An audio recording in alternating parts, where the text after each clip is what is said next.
அதாவது இந்த சிவாஜி படத்துல சொல்லுவாங்க பாத்தீங்களா, ஏங்க அவர் பாட்டுன்னு ஒரு மெடிக்கல் காலேஜ் கட்டிட்டு போயிருப்பாரு, நீங்க தேவையில்லாம அதை தடுத்து நின்றீங்க.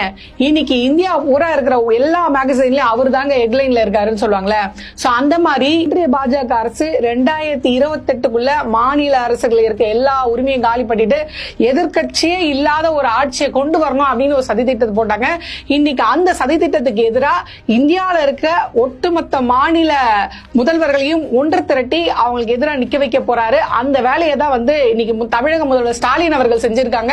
ஒரு குழுவையும் அமைச்சு அந்த குழுவுக்கு மூத்த நீதிபதி, அதாவது உச்சநீதிமன்றத்துடைய ரிட்டையர்டு ஜட்ஜ் குரியன் ஜோசப் அவர்கள் தலைமையில போட்டு கடல்சார் மேலாண் பல்கலைக்கழக துணைவேந்தர் அசோக் வர்தகன் செட்டி, இவர் மட்டும் இல்லாம முன்னாள் திட்டக்குழு தலைவர் நாகநாதன், இவங்களோட தலைமையில ஒரு குழுவை அமைச்சு ஒரு அறிக்கையை ரெடி பண்ண சொல்றாரு. அந்த அறிக்கை என்ன அப்படின்னு பாத்தீங்கன்னா, ஒன்றிய அரசுக்கு என்ன அதிகாரம், மாநில அரசுக்கு என்ன அதிகாரம், எத்தனை நாள் தான் இன்னும் நாங்க ஒன்றிய அரசு கிட்ட எல்லாத்தையும் போய் நிக்கிறது, நாங்க என்ன படிக்கணும் நீங்க முடிவு பண்ணுவீங்க, நாங்க என்ன மொழி பேசணும் நீங்க முடிவு பண்ணுவீங்க, எங்களுக்கு எவ்வளவு பணம், அதாவது எவ்வளவு நிதி கொடுக்கணும் அப்படின்றதுல நீங்க முடிவு பண்ணுவீங்க, வரி போடுவீங்க, அந்த வரியை நீங்க வாங்கிப்பீங்க, அதுல எவ்வளவு எங்களுக்கு கொடுக்கணும்ன்றத நீங்க முடிவு பண்ணுவீங்க.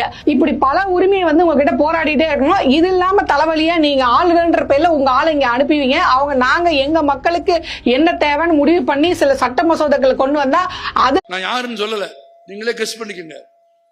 இங்க இருந்து ஒருத்தர் அந்த நாட்டுக்கு போறாரு, இங்க இருந்து அடிக்கடி வெளிநாட்டுக்கு யாரு போவாருன்னு உங்களுக்கு தெரியும். ஆமா, பிளைட் மோடு, ஆமா ஆல்வேஸ் பிளைட் மோடு. இங்க இருந்து ஒருத்தர் வெளிநாட்டுக்கு போறாரு, போய் சிங்கப்பூர்காரன் சொல்றாரு, சிங்கப்பூர் ஜனாதிபதி கிட்ட, சிங்கப்பூரில் வாழும் இந்தியர்களில் தமிழர்கள் 5% தான், இந்தி பேசும் ஜனத்தொகை 11% ஆகிவிட்டது. யூபியில, பீகார்ல, பங்களாதேஷ்ல, பாகிஸ்தான்ல இருந்து பேசுறவங்க பூரா இப்ப அங்க சிங்கப்பூர்ல வேலை செய்யறாங்க. உங்கள் நாட்டில் இந்தி பேசுபவர்களுடைய எண்ணிக்கை அதிகமாக இருக்கிறது. தமிழ் பேசும் தமிழர்களின் எண்ணிக்கை 5% தான் இருக்கிறது. எனவே உங்கள் நாட்டில் அரசு மொழியாக தமிழை வைத்திருக்காமல் எப்படி? நீ எவ்வளவு நல்லவன், நீ சோறு போட மாட்ட.